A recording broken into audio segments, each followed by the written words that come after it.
Bismillah ar-Rahman ar-Rahim. Hello everyone and welcome to this. Look, he arrived now. Subhanallah. We've been waiting for him 20 minutes. Go retweet, Habibi. Go retweet the tweet instead of you being on space. Everyone watching us right now, welcome to another transfer show, ladies and gentlemen. In case you're unaware, Josko Gvardiol has gotten the here we go from Mr. Fabrizio Romano. I don't know why I said it that way. But anyway, Fabrizio Romano has given the here we go for Josko Gvardiol. So Manchester City are adding an exciting centre-back to their Premier League, Champions League winning self. They're adding one more player to fight the cause. But today it's not just about Gvardiol. We've also got an Arsenal section, ladies and gentlemen, where we're here to talk about Mohamed Kudus of Ajax being linked to Arsenal Football Club. So there is many things for us to talk about today. Today's video is about to be unbelievably entertaining, my lovely people. It's about to be unbelievably entertaining because we've got so much planned, so much to talk about, and we've got an A-list panel. Everyone watching us right now or on the replay, please do not forget to slap the like button. Don't forget to subscribe to the channel if you're yet to do so. Every single person watching us right now or on the replay, please like the video, please subscribe, as we promise to keep bringing you elite content on the channel, inshallah. Let's just address Joe's super chat quickly because it's a Liverpool topic before we get into the Arsenal and the City topics. Hendo and Fabinho are out. We need 3 DM and I think it means centre back before the start of the season, and this is not a total F up. Tell me how FSG did not think of this for years and you want this done at the last minute. Joe, I agree with you completely. That's why I'm FSG out. That's why me and Kurdish are planning another plane, inshallah, to fly over Anfield with a crystal clear message of our discontent towards this ownership group. And this is nothing less than what they deserve. And they should feel the pressure by the fans. And look, I agree with you completely. We need 2 DMs. We need the centre back or we're screwed. Simple as. And we're out here looking at Cheikh Decore, Joe. It's an absolute joke. But I'm going to say thank you so much for the super chat, my brother, and expect more Liverpool content to come. Inshallah, tomorrow probably going to be live with Tom Little. So it's going to be a Hussam X Tom Little tomorrow with maybe a different show at night. So yeah, we've got a lot coming your way. So stick around, Joe. Stay tuned. Love you for the super chat. Anyway, 132 people here. We ain't even started yet.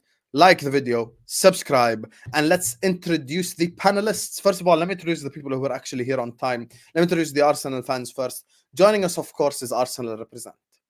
Anytime there's an Arsenal topic, he's here. And what I find real crazy, I've known this guy for two years, maybe, just under 2 years. And for some reason, we started working together tenfold just this summer. But God works in mysterious ways. We are once again welcoming to the channel Mr. Arsenal, Mr. Tactico on Arsenal Twitter. Man like Karen. How are you doing, bro? Hello, my brother. I'm good. Let's just put it that way. Good. We're waiting for this MLS All-Star game, so it's going to be a long night. Let's put it that way. So just thought I'd come and chop up with you for a bit. So you best know I'm going to ask you about that All-Star thing as well. I know. That was fun. Sticky. I know exactly what you're going to talk about. I know exactly what you mean. Mm-hmm. Hey, I can't lie to you. It ain't even going to be me. It's the City guy. You know which City guy as well. So I know. So you gotta expect it. But listen, I brought in some backup because at first I was thinking I'm gonna back up Karan, but there's only a certain level I can back him up to. So I brought in Arsenal fans. I brought in extra cavalry for him, and of course, joining us on the channel, the guy that has dealt with Hamza 300 million times on Spaces already. He's used to his BS, so it ain't gonna be nothing new. Of course, you've seen him on one of the Arsenal shows we did last week as well, rocking the Moroccan flag right behind him, wearing it with pride. Man like Saad has joined us. How you doing, bro? Yes, all good, man. All good. How you doing, man? How's everybody today? I'm good, my brother. Where's your energy? Or is it listen, I'm waiting for Hamza because you need to preserve your energy. When Hamza's coming into the space, into the video, you have to preserve your energy because it's gonna come out later. You know? So see how much you're used to his BS? You said coming into the space. That's how much you're used to his BS. Exactly. I'm so used to him. So it's okay. I'm waiting for him. I know what he's gonna say. Big up Hamza, man. Big up. Joining us on the channel as well, representing Manchester City, is a guy that it's been a while since I've had him on, but he's been so busy the record does state that he's got 4 wives. So because he's got 4 wives, he's really busy for this channel. He's kind of jumping in between them. Pause, but you get what I'm saying. So he's a very busy man. They do call him Don Vater in the streets of Canada, but there's only one Don when I'm on the channel. Joining us on the channel, of course, as you guys know, the man, the myth, the legend, man like Vater Games. How you doing, bro? You're on mute. I just called you a Don and you're on mute, Vater? I didn't even realize you must have muted me. But I'm here. It's been a minute. As you can see, I'm still celebrating. I'm going to be celebrating until this season officially starts. But if I'm going to make a return, it's going to be on your show, man. Thanks for having me. My guy, you're always welcome, my brother. You're always welcome. And finally, last but not least, when I first met this guy, he used to be humble.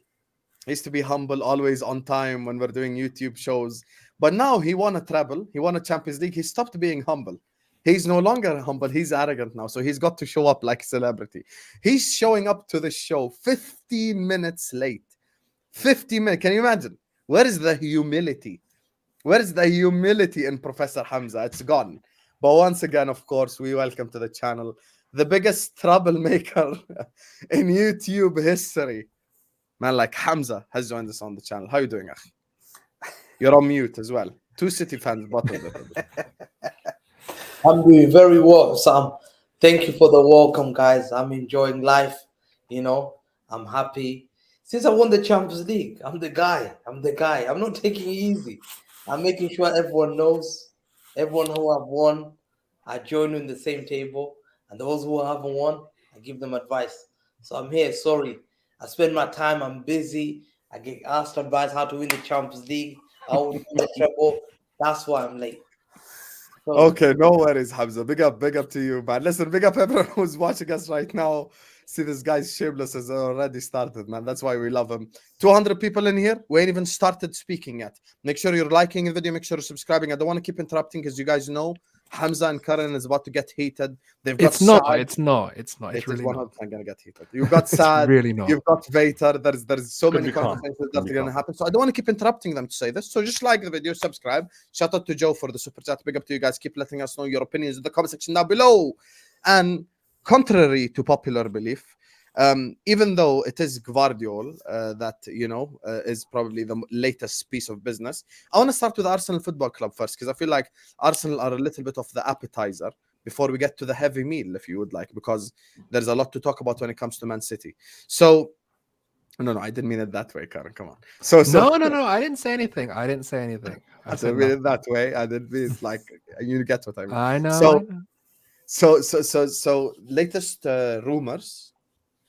Or Karen, should we get it out the way first? Be honest. What happened yesterday? Should we just get it out the way? He was crap. He was crap in that challenge. The All-Star He skills was crap in that challenge. But again, it's an MLS challenge. Like I really don't care. Like he was crap. It is what it is, bud. He messed some volleys up. It is what it is. Like we see that in a real game, then we're gonna be having words. It's that simple. So he didn't do very well, and we're gonna have to see what happens with him in these preseason games. But yeah, if the people want to have a laugh at it, have a laugh at it. It's just really not that big a deal to me. Sad, you got anything to say about that? Oh, listen, I'm just gonna mirror exactly what he said. Like, for me, like, it's just a challenge. It's not like he's doing it in a game. It's not like he's touched it like Lukaku. We've seen Lukaku touch in games, yeah. Sometimes it'll go over there. Like, bro, it's just a challenge. I'm waiting to see what this guy does in preseason. And even, I said this before, the preseason games is one thing. I'm trying to see what he does in the real season. That's where I'm really going to judge him, when we go into the real season and he's playing against the teams that are there. No. But the thing is, right, it's not even about, we have to admit he was crap at it. He was absolutely crap at it. So, and if they want to have people have a laugh, have a laugh. I mean, it's football at the end of the day. People want to have some fun, man. I really don't mind, because at the end of the day, we paid £65 million for this guy, and he has to perform on the pitch. So it's that simple. When he sees when he sees the actual pitch in terms of the Premier League, then let's see what he does. But right now, like I've seen guys go crazy in guys like Reddit Adelaide have gone crazy in preseason. You know what I mean? Like we've had kids come up and do crazy things in preseason, and then nothing happens. So if people have a laugh. It's funny. He did bad, so we'll see what happens in the real games. So Will is saying Hamza's so shameless. Igal had enough. Hamza, what the hell did you do to Igal? Did you talk to him about the skills thing, Hamza? Listen, I haven't seen Igal. Last night, I saw. I'll be honest with you. Yeah? I swear, Arsenal fan, that was shameful. It was shameful. So shameful. Like, really, you're paid. How much is he getting a week? 250,000 a week. Yeah, and you can't do headers and volleys. Like headers and volleys. Someone crosses for you, volley, bang, 20 times. Like nothing goes in. Hamza, did you even watch it? Because he didn't header the ball once. He kicked it. First, I remember those two sets. Those two sets. One, they did like round stuff. All you needed. Yeah. In Brazil, you're told to put a football in here, like a bin, and it just makes it.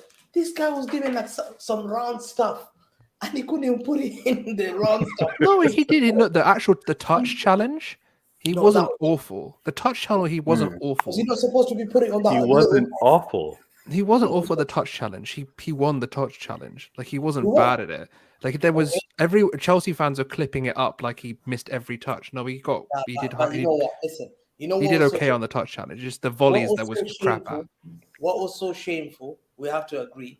There's a reason why Chelsea sold him. I looked in goal scoring record 2020-2021. 4 goals in 27 games. This guy's not defender.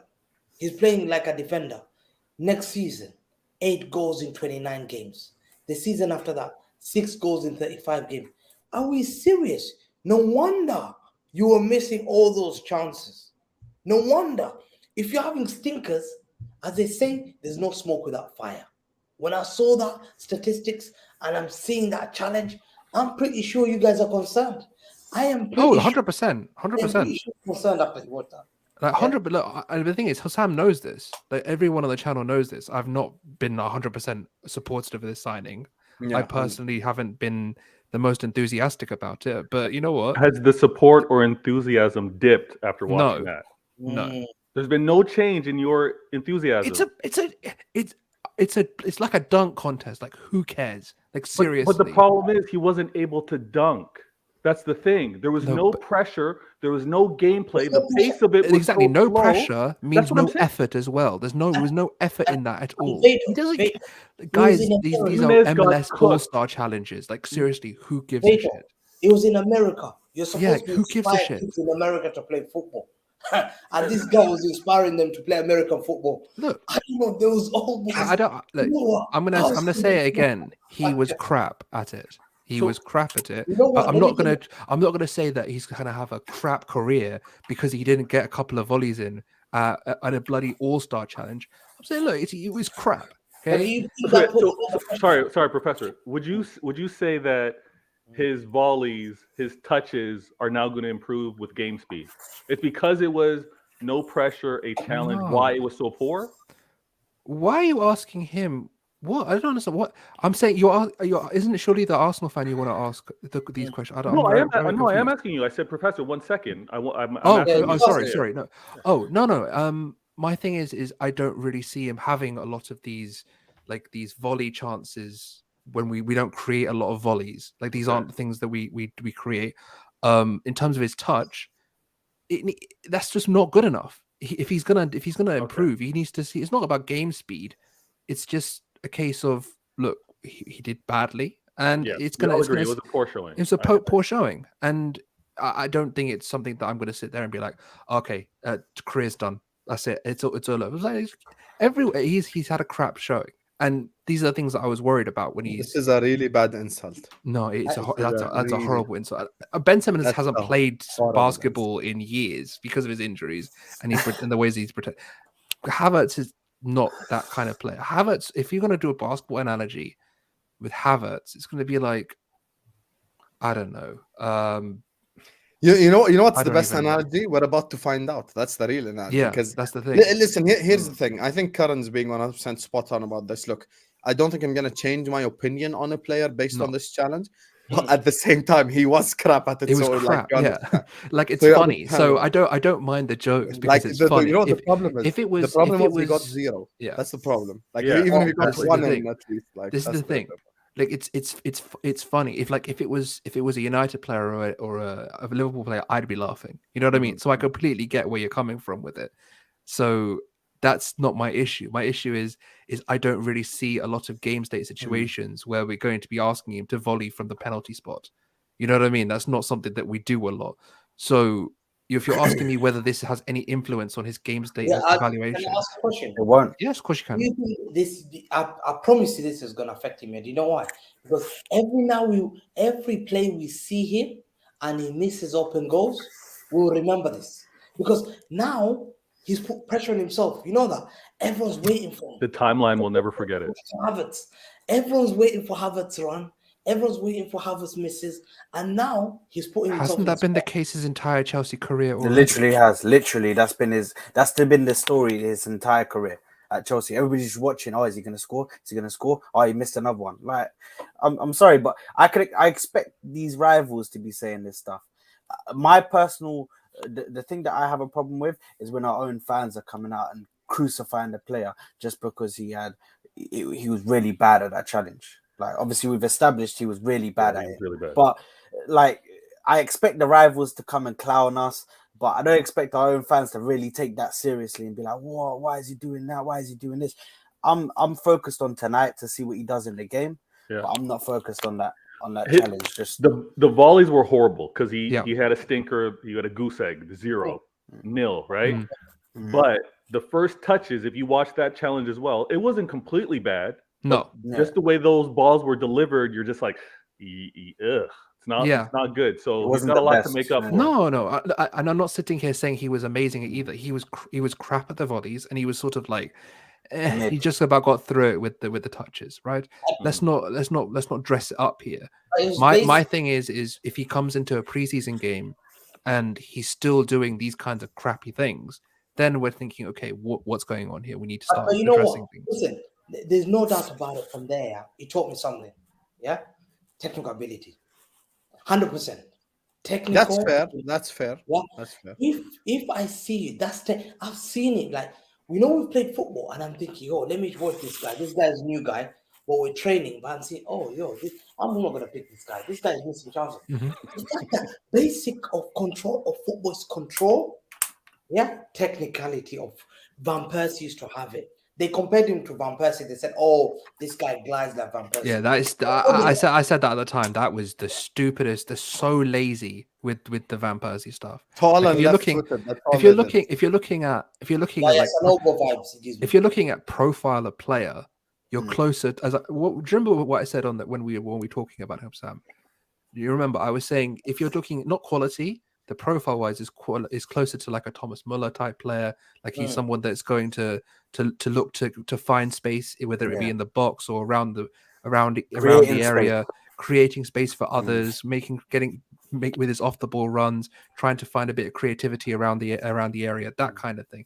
And my thing with Havertz is he's been a very much a moments player in terms of his Chelsea career. Like there's been games in the Champions League, in finals, where he's turned up and then just gone missing for a bunch of times. And we can't have that at the club. So it's going to be interesting to see how we use him. And I think it's going to be interesting to see where he fits in, because now with Declan coming in as well, he's going to have that bit of security behind him.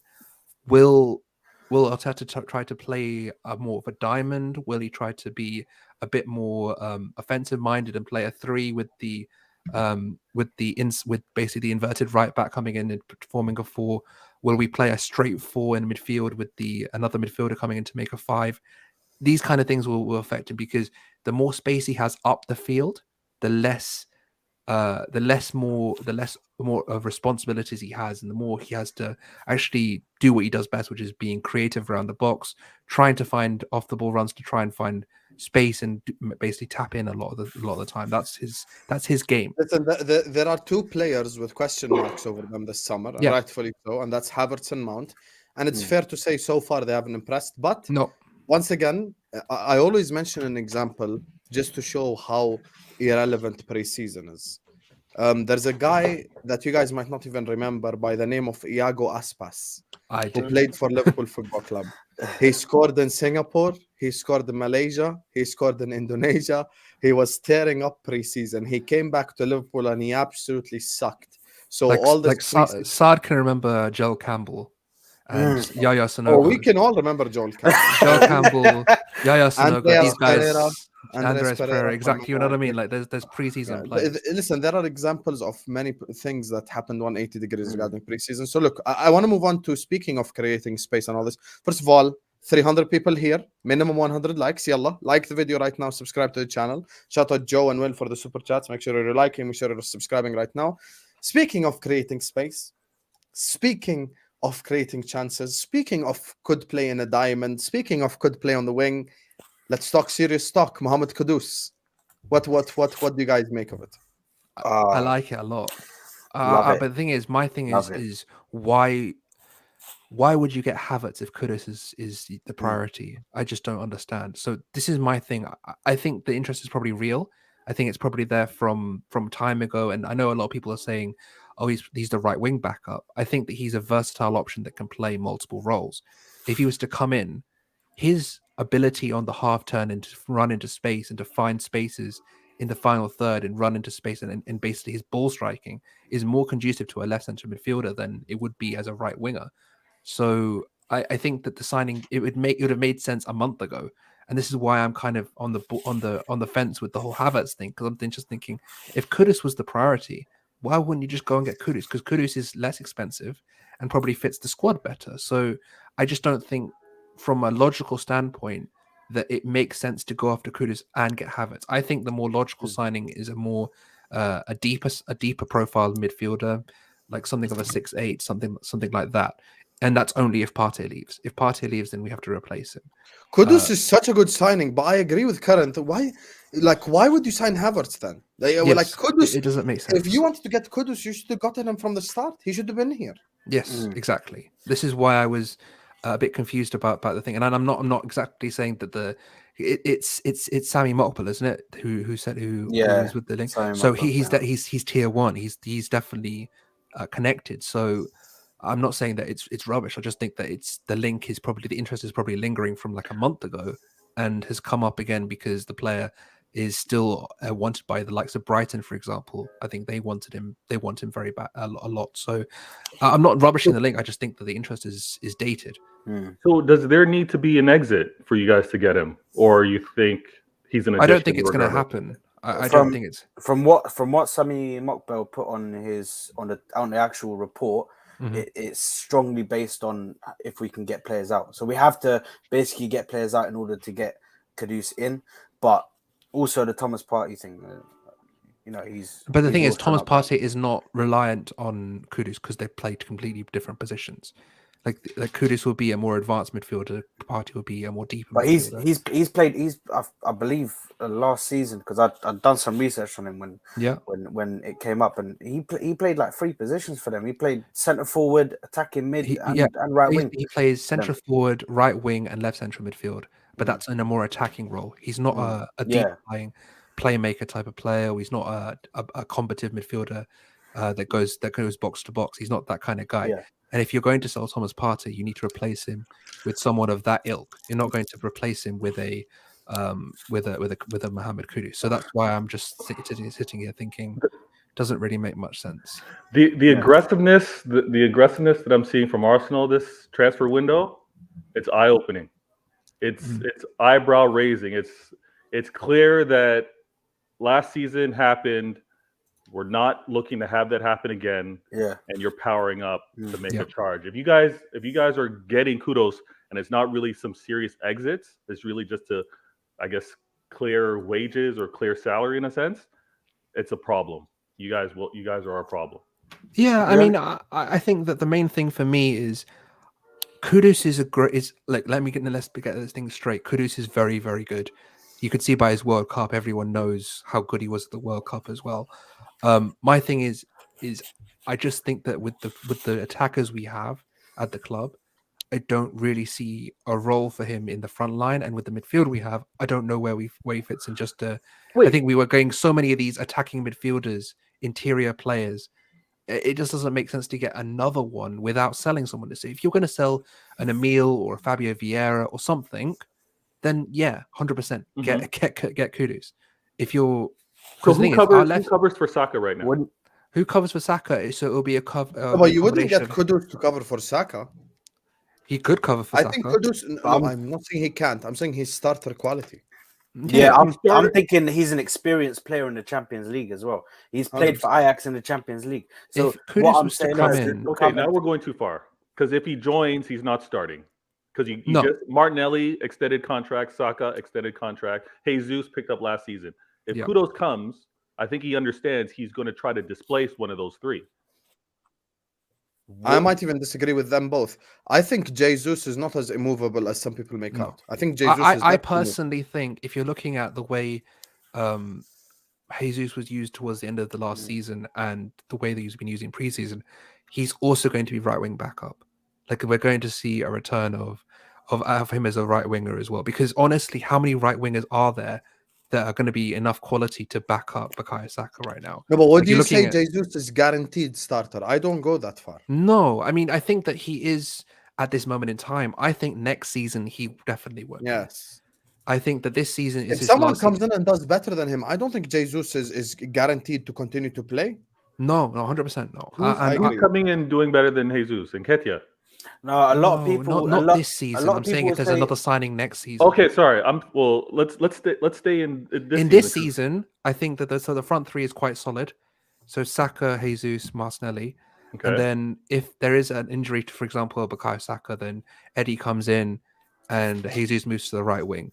That kind of thing. Karan, would you not say that last season, obviously, when Trossard came in that striker position, or Trossard's are definitely another option, 100%. He played very well. He played very well, especially against Fulham. He did. In that Fulham game. I'm just thinking, and 100% I agree. He can definitely play as the 9 as well. But if you looked at how we played against Nuremberg, he's also an option at the left central midfield position as well. Like he's someone that in that second striker role that we're developing for Kai and Trossard and these kind of guys, there's definitely a role for him in that second striker role, and he can also play right wing. And remember, we've got Emil that plays right wing. We've got Trossard that plays right wing. We've got Jesus that plays right wing. Like we have a lot of right wingers, and the quality of the market we're seeing with City. We'll talk about City in a bit. The quality of the right wing market isn't great right now. Yeah. So I don't really see the point in trying to like shoehorn someone in when we have so many at the club. And with another season's development, maybe even a Mario Cozy or Dubry can be like a Cole Palmer type, on the outskirts, getting minutes occasionally. Can really. Was that the guy that was reading the Control Your Mind book on the plane? No, that was Balogun. That was Balogun. No, that wasn't Balogun. That was. Do you want to bet? This is my club. Do you want to bet? It's 100% not Balogun. It was Balogun. The guy who was reading a book who's like Control Your Emotions. And Control Your Emotions was Balogun. Okay, fair enough. Yeah, fair enough. That was Balogun. He was sitting there. Wait, Balogun died his hair red? Since when? What? Did Balogun dye his hair red? Yeah, he dyed his hair like orangey red, something like this. Okay, fair enough. Hussam, you didn't watch the MLS skill challenge? Oh my god. I barely watched it. I'll be honest, I barely watched it, but it was fun. A lot of it was quite fun. The goalie wars thing was fun. The what was it called? The crossbar, the passing challenge with Jorginho and Kivio was fun. It's just that stupid the volleys. That was. What do you think of the targets? They've been hitting the targets. That was a good one. That was a good one. That was nice. And the like Timber and Kivio smashed it. I'll tell you that right now. They did very well. But yeah. Because the thing is, we should move on to City, I think. But the main thing for me, in terms of Arsenal, is the sales now. I think that's the main thing right now. Balogun will probably move. I think his comments have been quite non-committal to Arsenal, and it's quite clear that he'll be, I think, for Inter Milan or someone else. I think one of these European clubs will come in for him, maybe AC, an Atletico, something like that will come in for him. You know exactly what's about to happen next season, Karen, don't you? Be honest. You know, you what I'm about to say, Karen. Believe I know what you're gonna say. I know. Let's just say it. Listen, Balogun is gonna be on like some 15, 20 goals a season thing, like by January time. Yeah. Jesus is gonna be struggling, and they're all gonna say we should have kept Balogun. You already It know. happens every time. Every You time it already know. happens. And the thing is, right? The funny thing with Balogun is that our fan base didn't even want him. They were happy that he went on loan. They were like, "Who's this guy? We don't." They were all criticizing after the Brentford performance, and because the thing is, I've been an advocate of Balogun since his days in the academy. Like if you go back on our channel, there's an academy pod where literally we sat there and talked about Balogun for 20 minutes in 2021. So this is not something that is news to me. I like the guy. It's just that I think that for £50 million or £45 million, it's not worth trying to deal with his with his contract and all this stuff. Yeah. For 2 years left in his contract, we're gonna have to try and renew him. If we keep him for £50 million, we could definitely use that with the Thomas Partey money to get an elite midfielder. So why it seems like for all parties it's bad because he wants to be a number nine that starts every week, and at his age he deserves it. He's had a very good season, and he deserves to really thrive on the European stage. I completely agree, man. And even the Thomas Partey thing, they're not. It's all confirmed now that they're not selling him now. It's all a case. Reports. It's a case of that. If you looked at what James Bench said, it was he's not for sale unless the right offer comes in. If the right offer comes in, then they'll consider it. Because what do you think the right offer is? Like what 45, 50 million pounds, something like that. I think that's fair, given what Fabinho went for. Is something similar to that, and he had a much better season than Fabinho did last year. Apart from obviously the end of it, which he struggled is after his annual injury. So this is the thing for me. You can ask anyone follows me on Twitter. I've always been a case of, even before the other stuff happened, I've always wanted him not to be here. I don't trust him as a six long term because I don't trust him in April. I don't trust him in May. I don't trust him to be fit for 10 months every season, as well as AFCON every 2 years. It's not something that I trust him to be the starter. I would prefer him to leave, and then we get in someone new, maybe someone happens, maybe one of the Madrid boys. If Mbappe selfishly goes, I want him to go. Like selfishly, I would want him to go. I don't know in this market if you find someone equal. I don't think you find someone better. So when I look, it's an issue. The issue for me is that we need someone that's fit for 38 games, and he's never been that for me. I would rather a 6.5, 7 out of 10 for 38 games than 8.5 for 20. So that's my thing, and I really feel like we have the squad available to. If say you have, I don't personally want Lavia, but say you get Lavia, right? I think that there's an ability there with Jorginho there as well to kind of ease him in, try to play a double pivot with Rice on Jorginho and try to ease him in and get him into. The thing is, Lavia has played a full Premier League season and he's had games where he's controlled and dominated games as well. So he's a very good player. But the point is that level of player can work. It's just that I would prefer, if we're going to sell Partey, we need to replace him properly, in my opinion. And there's still options available. And I'm not going to go into the whole transfer theory of it because there's a lot of options available. Kylian Mbappe is moved to Madrid, opens up a lot of options regarding that's the first domino right there. Yeah, and there's also the Fofana injury for Chelsea, meaning that they're going to have to get a centre back as well as a centre midfielder, which kind of reduces their budget for the centre midfielder. So that's another issue. So there's plenty of transfer theory and conspiracy, whatever you want to call it. But in my humble opinion, I think the main thing for Arsenal this window is from now on is sales. And if there's a sale significant enough you need to replace, raise the funds so you can replace it adequately. I think that's the main priority. Okay, and look, we're going to continue, inshallah, to bring on Karen, to bring on Sad to talk about the Arsenal topics. But for now, we should move on to City. Yeah, we got to move on to Manchester City. So We made it, look, lad. We made Yeah. we made it. We made it through, man. Listen, Now, Hamza now just let's talk wanted about the big clubs. yeah, Hamza just wanted a bit of a laugh when it comes to Kudus. When it comes to Havertz, sorry, he got it. You know, Vater wanted to question the volleying impact in real life, and he got it. Khalas, we can move on now to Gvardiol.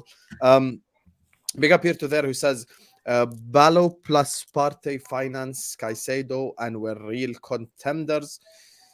I mean, that's fair. That's fair. But it depends how much you get for Partey. That's the thing, because I know for Balogun you're probably going to get around 40 million region. So yeah, that's the thing. But big up to you here to there. Thank you for the super chat. And listen, big up to here to there. Big up to Will. Big up to Joe for the super chats. Big up to you guys. There's 350 people watching us. Make sure you're all slapping the like button. Make sure you're all subscribing to the channel if you're yet to do so. Guys, we can't have 350 people watching us. We ain't even on 200 likes yet. The like button is free. We're about to get into the city section. So please do like the video. Do subscribe to the channel if you're ready to do so. Keep letting us know your thoughts in the comment section down below. And let's just get into it. I want to go to this guy because I know he was kind of bigging up Gvardiol to the umpteenth degree. Like the video, guys. Like the video. Subscribe. Hamza, just call Gvardiol. Talk to the people. What are you saying? We got the here we go today. Fantastic. Absolutely amazing signing. Like to me, creme de la creme of football. Like now, like Gvardiol to me, and I'm just gonna tell everyone about this guy. This guy's special. He's special. People, players like Gvardiol just don't grow on trees. They come once in a lifetime.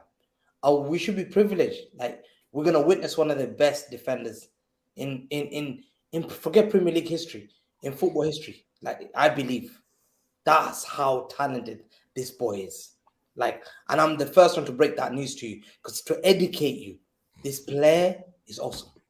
I am privileged that we're honored that Vardy's come to City, because if we had delayed this deal this year, Madrid were after him. He was going to a big club. He doesn't go on loan like Saliba to Marseille and back to Nantes and then little Saliba. No, these guys don't do loans. Great players don't do loans. Great players move from club to club. Big money is paid out. Kevin De Bruyne went on loan when he was No, at he didn't go on Chelsea. loan. Let me educate you. He didn't go on loan. He was sold to Wolfsburg. Yeah. Let me educate you this. And he played for Ghent. And in fact, I saw him playing against in the same group with Salah, Basel, and they destroyed Chelsea. And they were incredible. That side I remember. You know? So to me, Gvardiol is an incredible sign. Let me educate you one thing. He was the third best player in the World Cup behind Messi, Mbappe, and it was him and Griezmann. There was no doubt that he was at the age of 20. I have never witnessed. I've watched World Cups more than you all of them in your lives. You start World Cups, you probably watched 2014. I've been watching since I was a little kid, 1998. Yeah, I watched the first World Cup as a little kid. Hamza, Kevin De Bruyne went on loan 3 times. Hamza, No, you're not the only person that was born in the From 90s. Chelsea. Yes, he went on loan to Werder I Bremen. watched the 94 He went on loan World to Cup. Genk. And Yeah. he let's went not on loan do to this. Werder He was Bremen and young. to Genk. He was young. We're talking about he left Ghent. with those- Saliba was young. Yeah, so, young. This guy, they got him as apparently big thing in France. They bought him from Saint Etienne, and he was supposed to be him and Fofana or whatever it is. And my guy ran away for 2-3 years to French league to build up his reputation. Hamza, do you want to know what happened Let- with Saliba?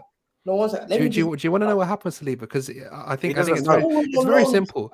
He doesn't know. Saliba came to England. It's very simple. Saliba came to England. Yeah. His mother died. He Oh. struggled to adapt. He went on loan in January for 6 months. He came back. Then there was issues with the management, which is fine. I'll give you that one. The second loan. He had issues with management, and there was issues over his contract. He struggled. Okay, he had he had a tough time in England. He struggled. He went to Marseille. He went to Nice. He struggled at times, but yeah, he came back He's a and good he had a player. great season. He's a He's a very good good player. player. He's a good very player. good player. I'm So not if it's a case of if it's a I case don't of the compare. loans, you're asking why he went on loan. That's why he went on loan. He struggled 3 years. with his 3 years. family issues. Yes, he had 3 years. he had family issues. He struggled. He went back to France, and he became a better player for it. And now he's here, and we're very happy with him. And if it's something that if something that you don't To me, really if loans is something that doesn't really suit you, that's fine.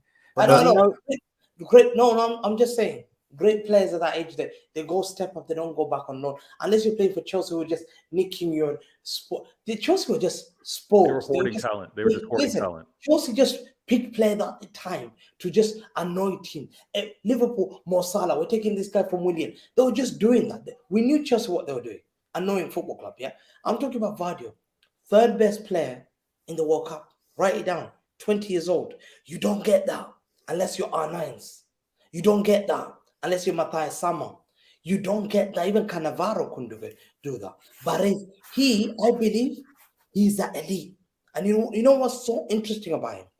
Croatian players can play ball. They're the Brazilian of Europe. European football. The Brazilians is Dutch, but Dutch, forget Dutch. They're done, man. Forget this Cody Gakpo and all that stuff. They're done. Their time is gone. Dutch is finished. Holland's done. Croatian players, if they can play ball, they play ball to the top level. Look at Modric, look at Rakitic, look at Boban, look at this guy Prosinecki. They're known. When I saw this boy in World Cup, I scratched my head. I thought, yo, at 20 years old, Hamza, you used to know who played outstanding in the World Cup. I don't remember a young player. To me, he's the best upcoming defender in the league, and there's no question about it. We're lucky to have had him. Very lucky. Yeah. Forget these guys. Forget Lisandro Martinez sitting on the bench for Argentina against Otamendi, starting ahead of him. Otamendi, he getting thumped 7-0 against bloody Liverpool with Curtis Jones. People talk about hyping these guys. Gvardiol is special. Everyone who's talked about him, Uli Horn talked about him.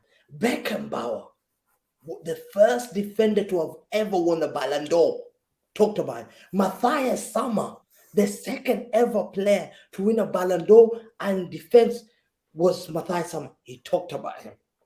Great players, people know you. We've got creme de la creme of football. He was a Liverpool fan, and we know players who are Liverpool fans like Kevin De Bruyne, they become good talents. Kevin De Bruyne was a Liverpool fan, and the rest He's is saying Gvardiol is going to be an unbelievable player because he's a Liverpool the rest fan. is history. Thank you so much, Liverpool. I love this. I have loved once. Listen, next year, Sam. Listen, I'm not stressing about the back line. Sam, I'm chilling. You can attack my back line. Go, come. Bring Havertz. Bring those misses, those headers of volleys. Bring him. I can't wait for Arsenal to play me. Gvardiol, Diaz, Stone. Oh, 3 best centre backs in the world. Diaz is the best now. Apparently, no, there's no question about it. Diaz is the best centre back in the world. Do we all agree about that? Does anyone have any problem with if I said Diaz is the best centre back in the world? No one. Thank you. Number 2 is John Stone. Anyone has a problem? John Stone being the second best centre back in the world? Anyone disagrees? No. I put John Stones ahead of him. As would I. We got 2. I put John Stones as first. Yeah. Number 3, Gvardiol. And he's gonna learn from the generals. He's learning from the general. He ain't learning from I think Gabriel. Saliba's better than Gvardiol. Watch my defense. Son, Pep Guardiola's realized. Now shut down. That's how we're gonna play. Burnley style. Come and attack us. We'll sit back. This is the thing. When you talk to, and I'm not going to disagree. He's not said anything wrong, to be honest. They have 3 very, very good centre backs, and this is the thing. Do. To be fair, and they do. Like seriously, I'm not going to sit here and say that it's there's something wrong. He said nothing wrong. When it comes to City, it's a case where you think, where is the defensive liability coming from? There's none. There's no way that you can go. If you talk about on the left, you've got Ake, you've got Gvardiol now, Akanji. If you rotate in Diaz as well, you've got as well. Like, it's ridiculous. They have a lot of defensive depth, and then you talk about midfield, Rodri. We'll see if Foden comes and plays centrally, and then Haaland as well. Like, it's a very, very good team. Like, let's not joke about here. The question is what is the next move for City? And I think that is where we're all thinking of, I don't know, a Joshua Kimmich maybe, or maybe even, I don't know, a Fede Valverde maybe, something like this, just to beef up that midfield a bit, because with Kovacic and Gundogan leaving, maybe you need something in midfield. But I'm not going to sit here and say they're not the favorite. They have a very, very good team, and it's a treble-winning team. The questions on the right wing, maybe Rafinha comes in. And the thing is, whenever you say with City, there's maybe something they need, they always have the ability to find something that will, they will find something that will fix that need. The question for me, and there isn't many, is the right wing market. It's just so bad. Is Rafinha going to be someone that Pep wants? Is he going to go for a Michael Olise? Like, where is the actual right winger that you guys want after Mahrez leaving? I'm nervous because I can actually see the club do something like when we lost to Gvardiol. I can see that if the player's not available in the market, the valuation's not right, the quality's not right, I can see Pep saying, we're not just going to buy to buy. So Foden, maybe? They've never done that. Foden can play that role, but at the same time, if he plays out there, that he's not central. And Pep's been flirting around with that. As soon as KDB was hurt in the Champions League, Foden went onto that pitch playing in his role. So Mahrez goes out. I'm nervous. I'm real nervous whether City chooses to just buy to buy. They don't do that. So it might be a case where Pep's got to do his MacGyver and make it work without replacing that player. Just going back defensively, Gvardiol, it's an exciting signing. Like, healthy, I got Van Dijk vibes. Like, when we were in the mix to try to get that type of player, we knew how important he would be to join us. We didn't get him, obviously, he went to Liverpool. But that impact of player in our squad, the excitement is there because, again, we tied with Newcastle with regards to goals against. And I don't see us being as sloppy with him in our squad. The addition there, and he's also leaving where he was playing. I think he had RB Leipzig, like they were third in terms of goals against in their league, and I think only Dortmund or maybe Bayern were ahead of them. So very sound. This is the dare I dream that we stumble into that Chelsea record of not conceding 15. Should I be that excited? I'm gonna slow down on that one. But when we do things defensively like that, not conceding as many, then I can see the uptick in terms of games that we win. So Gvardiol is a great, great signing. We know Laporte is looking for that move, and he's young. So it's just securing that back line. It's going to end up where Stones is going to be the elder statesman in that squad. Mm-hmm. So I'm excited. I'm a stress about the other signings and the other exits because the list is long. Silva, possibly, Mahrez, agreement. Gundogan, he's obviously out that door. What we do, Silva at the same time, constant rumors. Yes, he's with the training squad, so I'm hoping things have stalled and he remains with us. But if we lose Gundogan, Silva, Mahrez, it's worry settings. It's worry settings. Yeah. I think it's more the attack. The more the attack, where you lose in the attack in the midfield, is going to hurt you more than losing in the defense. Because I've said this before, I'll say it again. If you lose Walker, you lose in your wing backs. It doesn't matter if you lose your full backs, because we already see that Pep's trying to go towards the system where he's trying to use all centre backs in the back line. He doesn't want to use, and even with the centre backs that you use in the back line, you guys do like a where John Stones would start off. I'm not sure where he starts off a right back, doesn't he? And he moves into the midfield. Pep's messed around with that. He started John Stones at right center back. He's made him invert. He started him out on the right back. He's made him invert. So he plays around. I think it depends on the squad, depends on the opponent. But yeah, that versatility I think is the strength that Pep's really looking for. Walker exiting is still another thing that's kind of up in the air. So it's. Go ahead. I'm not gonna lie. You lot are in the best position though, because if you've got a squad that's losing players, and you're like, "Oh, how are we gonna work through this now? If we lost these players," you've got a perfect manager. You got a perfect manager because he will, no matter what, he will find a solution. Yeah. This is the thing. This is one of the things I said last season. Is I think this past season is Pep's best, like as a pure coach. Yep. Like in terms of coaching, because he found a way to actually get a team that was kind of lagging. You know the way we said, I don't recognize my team. That my team doesn't have any fire. He got that team to really kick on in that second half of the season, really get it to the point where obviously you won the treble. So I've always said this is definitely one of his best, if not the best, actual sessions. Pep had to go in his bag, in his coaching managerial bag, and pull out every possible trick. He was managing the squad through the press at times, like talking about how players weren't showing the fight or showing the protection for certain players on that pitch. He was talking about how he's not recognizing the team. At the same time, he also was just trying to invoke that let's play to our level because you guys were gone. Like you guys were out of there flying. And he was like, come on, am I going to see a response from you guys? Sorry. You know, one thing I saw, like one thing, this is what the problem, these rivals are hypocrites. All of them, hypocrites. Biggest hypocrites in the world. If I had recorded them, I wish like you could hear what they said after the Tottenham game, after we were losing games before. And people are saying, sad, all of you guys. Oh my God, look at City. Ake's gone. They can't play. Cancelo is gone. Ake is going to be the new left back. They lost to Tottenham away. Oh, what a joke. We're walking the league. See, people are casting us. Suddenly, we've been given medals. Oh my God, City are back. They're dangerous. We should be careful. Completely change narrative. Listen. Yes, that's what happens when you win the amount of games you won. It's very simple. It's not that hard to realize. I believe Walker can go. Yeah, I'm not scared of Walker going. He's 32, 33 years old. Yeah, we've had, listen, we came to Emirates. What are we talking about? Ake pocketed bloody Saka. We came Emirates, Ben pocketed him. Akanji pocketed him the game after that. This Saka's one an incredible winger.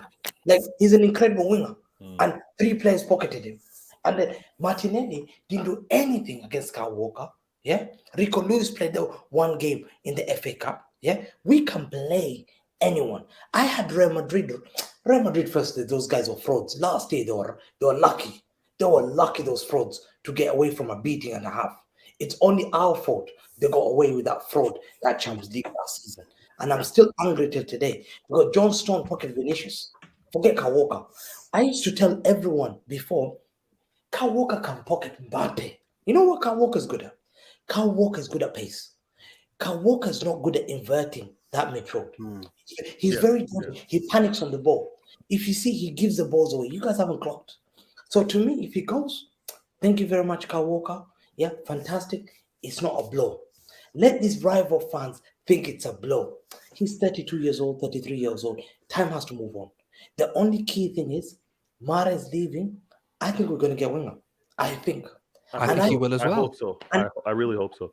And I think we can I've even doubted, Stones can play with Rodri there. Forget that.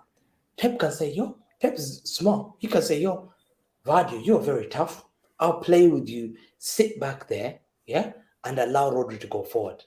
He can play. He's smart. He converts. Yeah. I've seen Pep do things like playing Yaya Toure against Chelsea as a centre-back, and they knocked out Chelsea at the Champions League. Do you remember that season? They knocked out Chelsea. Him and Abidal were centre-backs. Yaya Toure and Abidal were centre-back, and Chelsea were dangerous, and they knocked out Chelsea at the Champions League. Pep is too smart for this game. And I'm telling you now, do not make any faults. Because Pep, this season, he's clocked one thing, Vato. He's clocked. Forget these fullbacks running forward and the other. They can cause you problems because look at Liverpool. How many games Liverpool used to catch us on the wing? Blah, blah, blah. Yeah. Now he's realized I'm playing centre-backs. Centre-backs are solid. They don't need to go forward. No, that's right. That's right. And he's learned that game.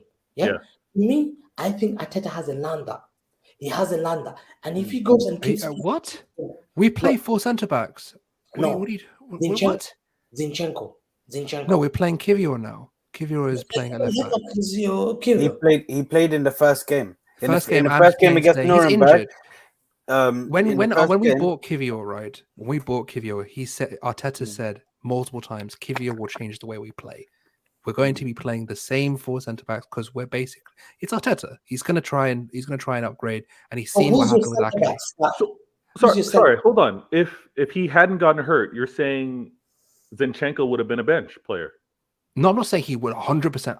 It's a similar situation to you guys. Everyone's going to play 20 games, 20, 25 games. Then there'll be rotation, of course. But there will be Zinchenko was the afterthought. Like he was never quite exactly. My point is Zinchenko will start. There will be games where Zinchenko, but there'll be big games where we need. For example, we had Tomiyasu at left back versus Liverpool. Salah.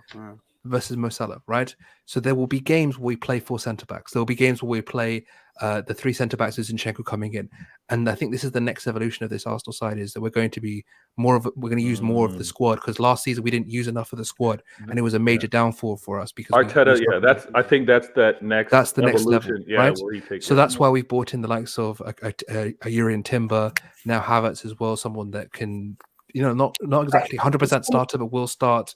As well as Emil will start at times. There will definitely be a lot of rotation. I'll tell you one thing. I'll tell you, Vader, remember this, yeah? There's going to be a lot of infighting at Arsenal Football Club now. Because it's so hard to think about Jurriën Timber. He's thinking, I used to start Ajax. Yeah? I'm not going to accept to be in the bench, yeah? Do you not think they were told what the situation is? Listen, let me tell you something. It's a fine game. It's a fine line managing that. It's not what they're told.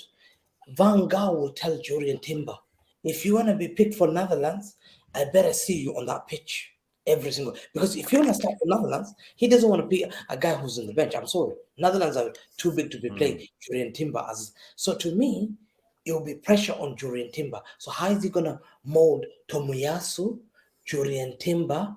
Yeah, these guys kill you. It's called rotation, Hamza. You should know this as a City fan. No, everyone plays 20 to 25 games. It's not like everyone plays week in, week out. But in all fairness, not many managers have that proper rotation. I do see Arteta. He's got to raise that in terms of his game, his evolution. I think it's also going to be a good test because now if he's going to have so much more quality amongst the squad, he's going to be forced to do that. So it's more of a wait and see how he does manage it. But last season, I think exactly. He wasn't good enough at it, and that's one of the reasons. And this is why I was annoyed at that one stream. That there's multiple reasons. Arteta was to blame, the team was to blame, the injuries was to blame, and at the end of the day, the amount of rotation we had in that squad and the amount of quality to raise the floor of that squad wasn't good enough to win the title. And you were the better team. It's that simple. It's just a case of now we have to. The fans need to be ready for it too, though. Your fan base need to accept. 100%. And the thing is, for me, I don't. Hamza, Hussam, what's the main saying? No, nothing's worse than Arsenal fans, man. Arsenal fans hate Arsenal fans more than anyone else. No one hates Arsenal fans more than Arsenal fans. That's the one, right? So this is the thing. Like, I'm not worried about the fan base. I know the fan base are crap. I don't like our fan base. I'm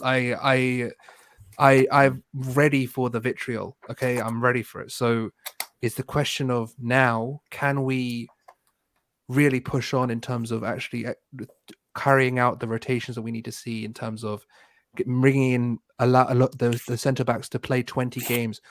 Will Odegaard play every game? Will Havertz play every game? All these guys, will Rice play every game?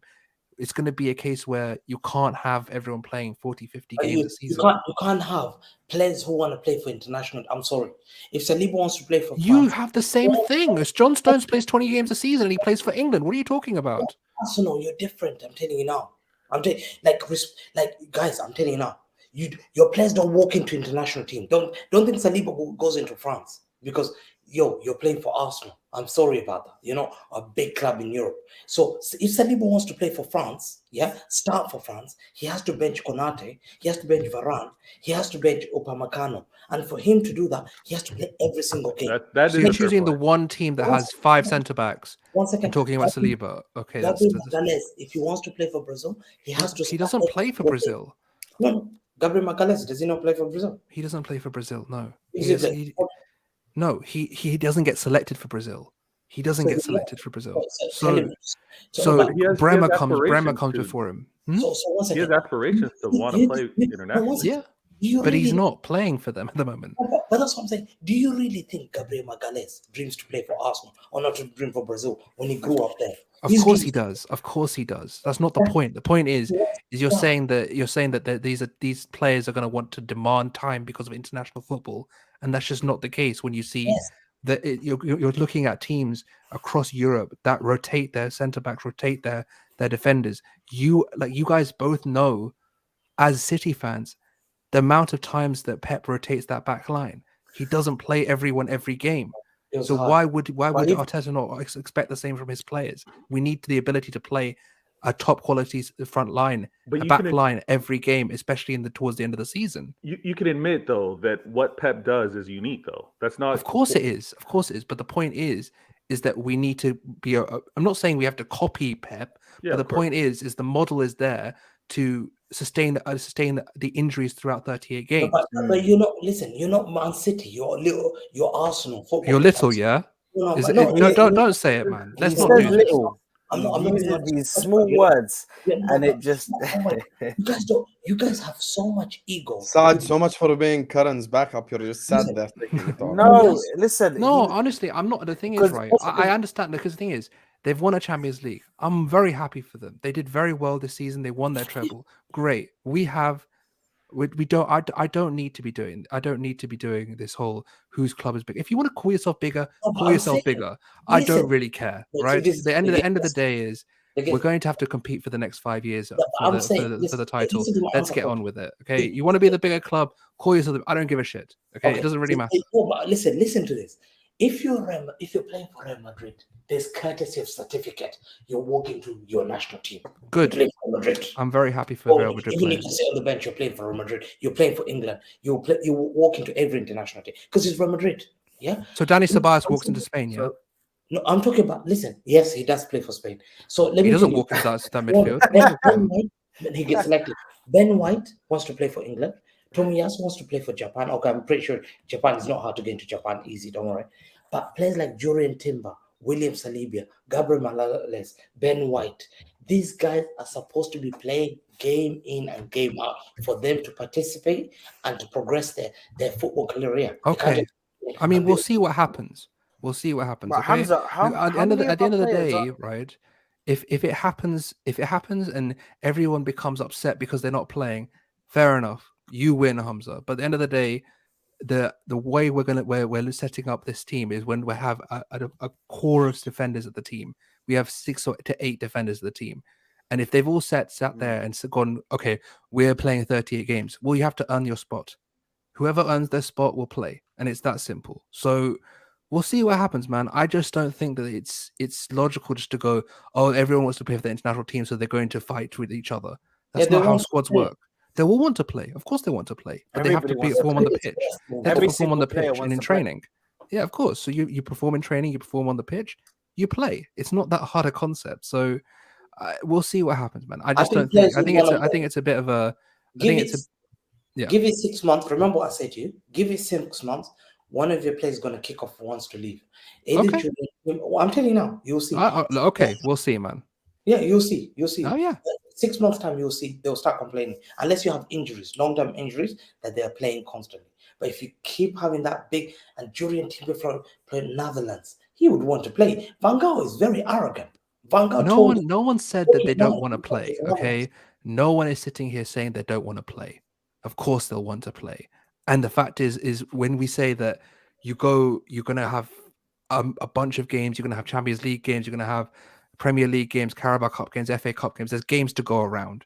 Okay, so the question is, if you can prove yourself on the pitch that you are willing to start, then you'll start. It's very simple. Yeah. Okay, let me just read the super chats because they're probably going to cause a bit more anger. 64 million for Kimmich. Klopp wants he will come. Joe, I don't believe they'd sell him for 64 million, even though it's the last year of his contract. Bayern probably want a bit more money. But I'd love for Joshua Kimmich to come to Liverpool Football Club. I just don't see it happening. Big up to you, though. Thanks so much for the super chat. Jamrock says Saliba right now is better than Gvardiol and Stones. Not Stones. I think he's better than Gvardiol. Not Stones. I wouldn't say better than Stones because Stones is run towards the end of the season. Stones for me, and I've said this multiple times, is the best defender on planet Earth. Overall defender. What a joke that can play. That's a joke. That a guy that cannot even start. I think France football team is better than Gvardiol. Obviously, yeah, but Hamza, like Owen Hargreaves started ahead of Paul Scholes. No, but So, there's if always I- this. There's always sorry, one sec. There's always this wait and see. But my opinion, and yes, you're gonna say because he's my player. I think Gvardiol's versatility is why I give him a notch because I see him left center back. He can play left back, and I don't know if Saliba can play right back.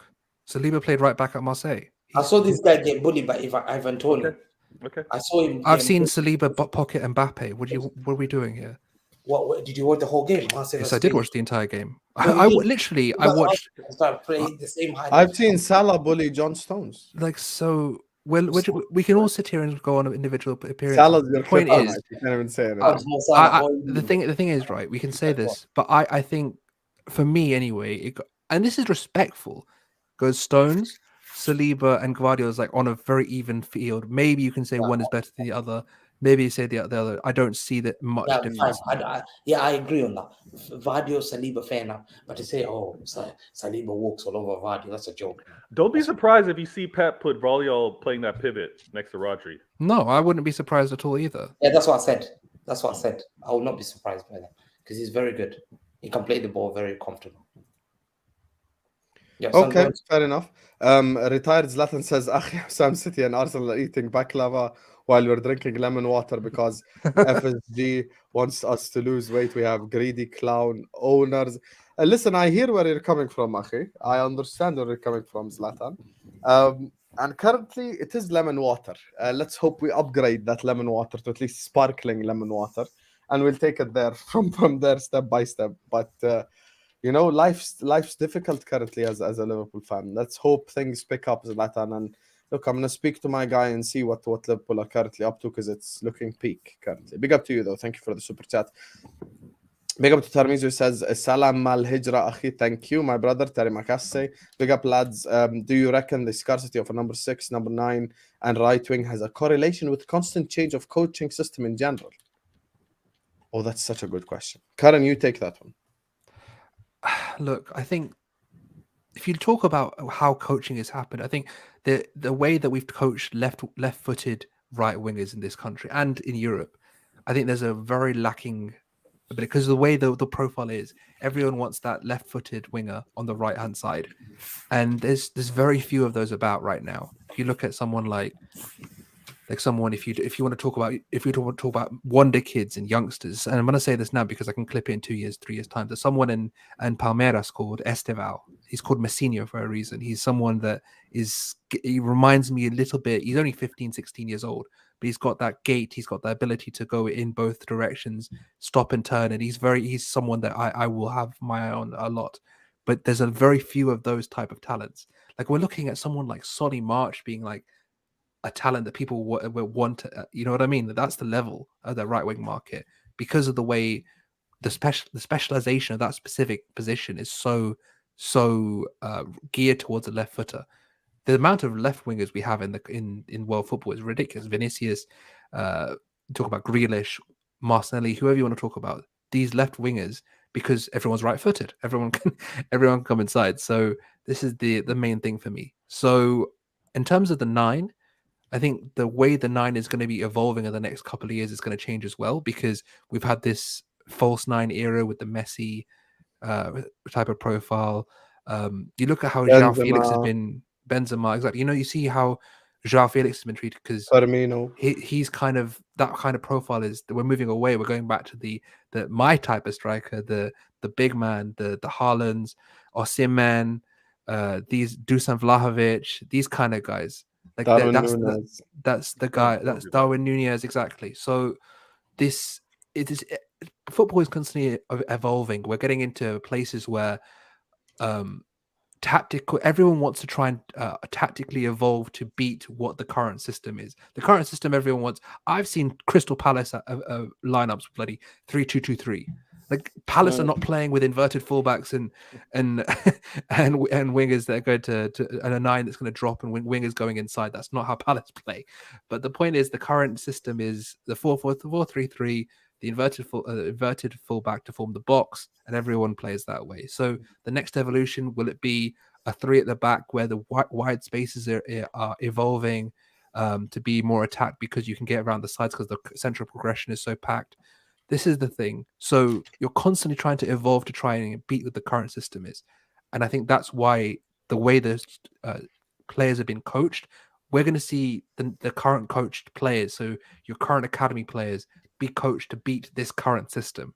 And that's how football evolves, because you're constantly trying to beat what's currently available. Like the initiation of the 4-3-3 was to get around the 4-2-2. 4-4-2, sorry, to basically play that 3v2 overload in the middle of the pitch. That's how that game evolved. The Iniesta, the Xavi, Busquets, that era, because of the 3-man in midfield, you were able to form that overload. Now we've gone into a case where you're doing 4v3, so you're having the box midfield where you're having 4 people in midfield. If you watch our game against Spurs at White Hart Lane, Højbjerg couldn't get the ball because we just played it around him for 90 minutes. So this is the point we're looking at. How are you going to evolve? Is there going to be a switch into getting more players wide to try and go past the box and try to force people to kind of shift the box into one direction and then switch it to the other side, and then you can try and do something that way? Is there going to be an evolution to talk about spreading out and trying to maybe create a 5-3-5-2, which has fullbacks and wing backs coming inside? That's going to be the other thing. And there's multiple ways to do it. I think a 3-4-3 might become another way that people try to evolve, because then you can have the central centre back, for example, or John Stones, for example, come into midfield, form that 5-man midfield, and that way you can find it. There's so many different tactical evolutions. So the coaching of systems and the way systems are coached right now, it influences the next generation to try and, because people want to try and beat that current system, and that's how these 100%. kind of and that's why in the 90s everyone played 4-4-2.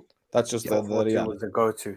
Everyone played 4-4-2, whether people like it or not. Every single team. So, I think it'll be very interesting. You know what's always very interesting regarding this whole system thing? It's not even the top teams. It's always the bottom teams, as Karen mentioned. When you start seeing the likes of Crystal Palace and Fulham and teams like that do that shit, that's when you're like, oh, this is a thing. I saw a Czech Decore Joel Ward double pivot. I was like, that was insane. What are we doing? The craziest part is Joel Ward can't even invert, but they did it anyway. City fan mentioning fraud, the irony, 115 says Terry Tibbs. Hey, you know why we love Hamza Terry Tibbs? Because he is shameless beyond the measure. And if he wasn't as shameless as this, I don't know how he'd survive. This is just Hamza at peak shamelessness levels. So it is what it is, man. But anyway, listen, I want the people to be able to enjoy the replay.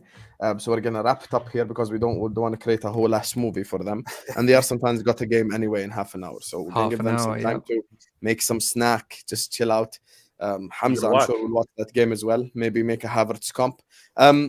Anyway, everyone watching us right now, before you leave us, please don't forget to hit the like button. Don't forget to subscribe to the channel. Always don't forget to hit that like button. It helps the channel out a lot. Subscribe to the channel. The road to 16k continues. We're almost at 15.7k.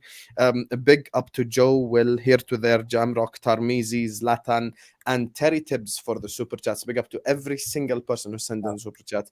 All the people who have shown us all the love and support. Make sure you're slapping the likes. Make sure you're subscribing. We're gonna go around the lovely panel, and we're gonna let you know where you can find them. Karen, you're a warrior today.